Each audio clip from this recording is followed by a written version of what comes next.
What's up, Pop Culture Universe? We are back with another episode review. Today, we are reviewing episode 5 of the What If series on Disney Plus. I'll be one of the reviewers today. My name is Bogz. We're my girl Soul today. How are you today, Soul? Doing good. Excited to talk about what if always. Yes, this one is just called Zombies. So I thought that this episode is kind of one that everyone was really looking forward to. The kind of visuals in the trailers of the zombies. Especially Cap with the kind of half open jaw and all that, and how they would incorporate it into that specific timeline that they're in. So, like, how can the Avengers let that happen? That's what I kind of thought going in, and I thought it was great. It was again animation on point, like it is with every episode. Uh, Voice acting was great because obviously a lot of Avengers were in this episode, but not a lot of the original voice actors or actual actors. So that was nice, and I thought good action. Enjoyed the time frame that it was in, like in the Infinity War kind of for that movie. It kind of Hmm. replaced that, if that makes sense. So, but we'll get into the episode. But overall thoughts on the episode and any kind of standout things for you? Yeah, it was very interesting on how the zombies came to be. I was like everyone else wondering how are we going to get zombies into the show. So it was very interesting the way they did that, and then also the cliffhanger at the end. So you kind of want to know, okay, how does this continue going? With now you have all of these zombies, certain characters becoming zombies, and then there was moments in it that I always enjoy Ant Man's humor, but he explained his humor a lot in this episode. So like he'd make a joke that I was laughing to it, and then he's like, "Oh, my dad joke," and I'm like, "You don't have to explain your humor, man." So I Yeah, think those were my like critiques in it. Is when it came to like Ant Man, I was just like, "You don't have to explain your jokes." yeah, it happened a lot with him, and that was Yeah. probably maybe my biggest well, one of the criticisms of this episode is that um, his humor. I didn't find him too funny this episode because, like you said, he's like man explaining some of his jokes, and like Yeah. he's funny naturally. So that was a bit awkward. Overall, the humor wasn't great this episode. I felt.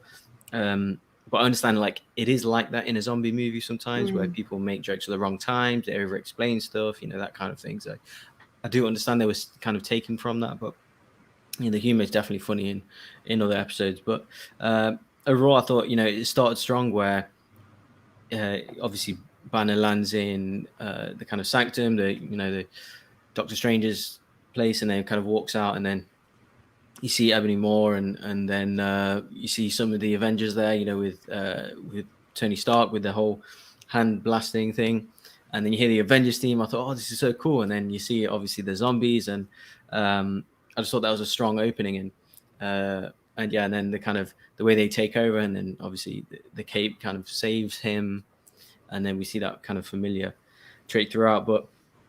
And also, we have this whole cape that I don't know if it seemed to be drawn to Spider-Man or Peter Parker Hmm. somehow. We see him, Doctor Strange's and Peter's connection in the Far From Home trailer. So I don't know, maybe there's something that they're trying to tell us this guy's his new mentor. I thought maybe with I think Peter's just a little bit unlucky to have like these super arrogant mentors. So I think that yeah, he's just cursed with bad luck, I guess. But yeah, I thought it was a strong kind of opening, and I thought the outbreak was cool as well. How they Hmm. done that, in the quantum realm, almost like a kind of quantum disease or something, Yeah. infection or virus.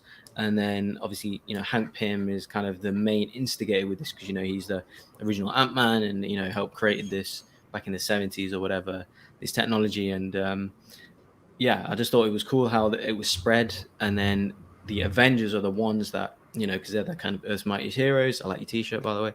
Yeah, Earth's mightiest heroes that help spread the virus, this zombie virus, and yeah, just like Hank Pym as well being like a villain in a lot of these What If episodes. Hmm.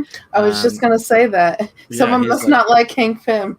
yeah, he's just so smart in his technology, and him being around for so long as well. Just as long really as Tony Stark's dad, really Howard Stark. So Hmm. so yeah, they're the two kind of main science-based technology things, so there's a lot to do there. So I like the way that they're making him, instead of like a grumpy old man, he's like grumpy old evil man that's Right. impacting every story. So I thought he was great as well. But yeah, overall thoughts on the opening of the episode, and how the kind of the zombie virus started, and how it's infected spread via the Avengers. I like the fact that the whole Bruce Banner was by himself kind of moment. Like, he falls just like he does in Infinity War. He comes out, he says the same things, like, what do you mean? No, like, it's the same lines, but it's with him by himself.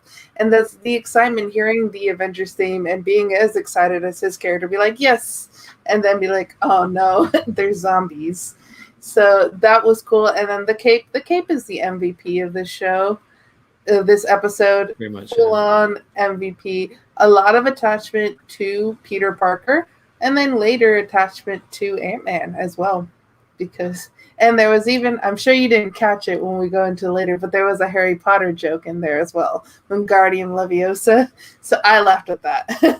Definitely. I think I might have caught it, but yeah, maybe not. I'm just saying it to pretend. But even how it opened with Banner landing on the staircase saying Thanos is coming. So you presume at this point he isn't a zombie yet. So super interesting how it, like I said, the current point in the timeline that, the action took place and stuff. So that was all cool. And then, going on to see basically throughout the episode, seeing the zombies and, the Hope stuff and her connection with it. But really seeing like Vision and Wanda and what was going on there.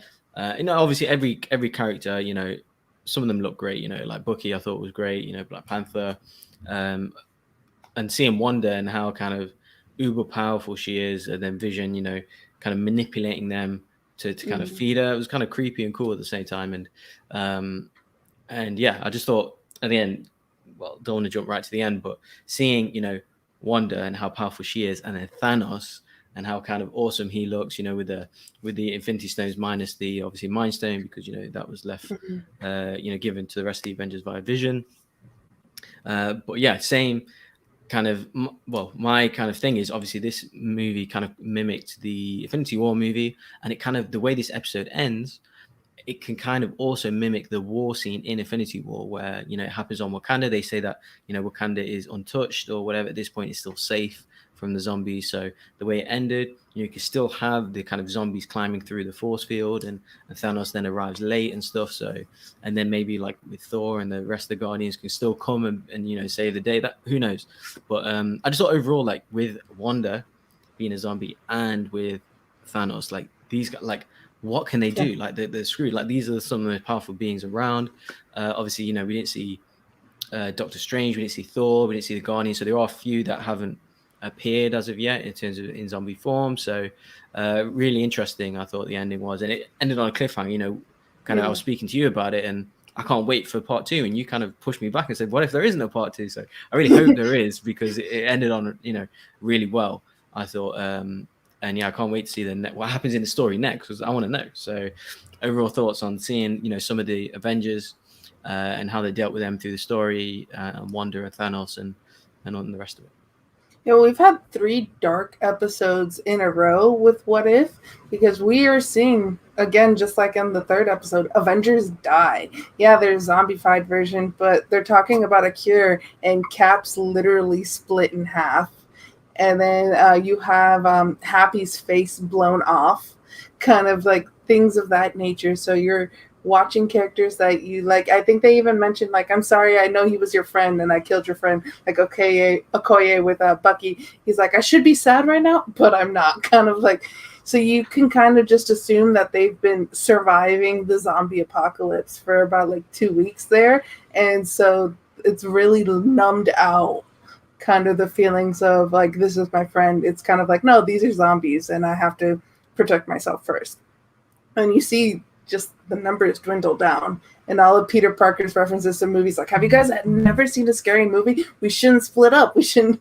So I thought those were, like we said earlier, the humor wasn't as good in this episode, but those parts with Peter Parker, I laughed at. Those were pretty good for me. And just, yeah, Wanda just how creepy she looked when like the doors opened and like she's just like her head is sideways and her arms are, and like you could see just super creepy. I'm a scaredy cat, and I was like, oh my god, I would not want to watch this like live action at all. Having it be cartoon is helpful for me in this moment because I do not like scary movies, as I've said multiple times on Pop Culture Universe. Yeah, and probably the biggest laugh that I had throughout the episode was probably Happy saying that "pow pow," as he's using the blaster. Yeah, yeah, and then being a Are you zombie and saying still doing blam? it. Yeah, Yeah. yeah, that was really funny, and I was glad he got kind of a few scenes in it as well. But yeah, it was just cool to see. Or him saying, "Oh, we have to go to Jersey." That was really funny. Exactly. And the actor that played Peter Parker or Spider-Man, whatever, clearly wasn't Tom Holland. Sorry, I don't know the actor's name, but I thought he did a great job. You know, he was probably kind of one of the better kind of voice acting performances in this episode, I felt.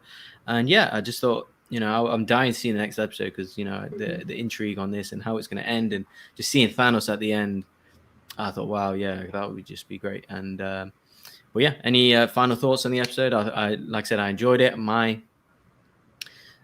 I'd probably give it, I know I kind of enjoyed it. I'd say an 8. Yeah. So, you know, because I do like the different stories they tell in the what if thing, you know, if it's a zombie thing, if it's a serial killer thing, you know, if it's a whatever this situation is. So I did like that. And like I said, it was super fun. It was funny at times. But yeah, seeing these different, you know, Bucky telling Steve, you know, that's enough, Steve, you know, when he's kind of being a zombie, and, you know, I love that stuff. So, and then I thought the ending was great, you know, ended up with Thanos and, you know, hearing the Avengers theme creep in and stuff. So I love all that. But overall, yeah, I thought it was strong. I'll give it an 8. How about you? I'm wondering how Thanos got zombified because we saw in the episode that the Mind Stone was repelling the zombies away.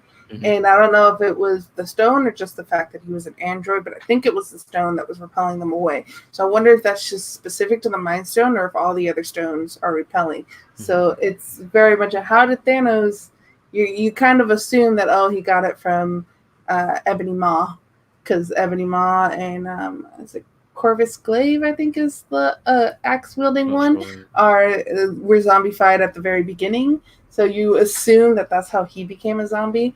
So I would like to, if they do a part 2, which I think if there is a part 2, it won't be till season 2. I would like to see how he became a zombie. And I think he's inside Wakanda, so I don't think Wakanda's safe anymore either. So the implications of like, oh, how can we further this zombie story? I think a lot of stuff was a little rushed in the episode for me. I would have liked it. It is the shortest episode. It's 33 minutes. Typically, they're between 34 and 37. So I think like some of the scenes could have been like fleshed out just a little bit.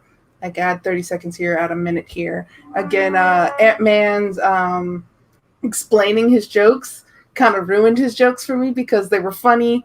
And then it kind of went to where it's funny, you take it so far that it stops being funny. But instead of like a South Park or a Family Guy, you're supposed to then continue it till it becomes funny again. And they kind of didn't do that for me in that part. So I think I'll give it a 6.5, 7 for me. I enjoyed the episode, but it's not my favorite. Yeah. I definitely agree with the humor.